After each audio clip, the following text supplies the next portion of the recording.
Почитувана колешке, јас ве разбирам и добро бевте коректна, побаравте математички да ви објаснам и ќе ви објаснам за повратот на ДДВ, нешто што до некаде успеа, понатаму третиот пат беше катастрофално промашување со 95% промашување кога се ограничија едни други производи па за еден викенд, па од кој едниот беше неработен ден и така натаму.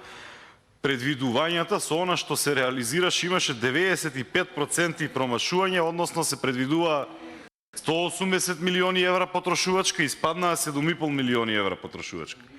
Сега, околу ова со поврзаноста за потрошувачката кошничка. Ви кажав дека економистите пресметале со 1% покачување на нафтата дека имаме 0,46% инфлација. Овие 14,06 денари кои што ги давате, односно кои што ги зимате од секој литар нафта, се во превод 20% од цената на бензинот.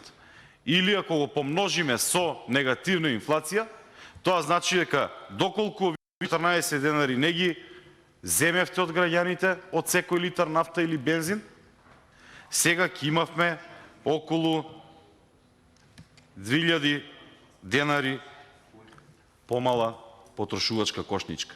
Ете таа е релацијата со покачувањето на нафтата, со покачувањето на цените и парите кај граѓаните. Парите воопшто не се кај граѓаните, парите ви им ги земате на разни начини, а многу убаво звучи кога ги укинувавте тие радиодифузни такси и тие навистина се излажаа, мислеа дека ќе стасаат кај нив.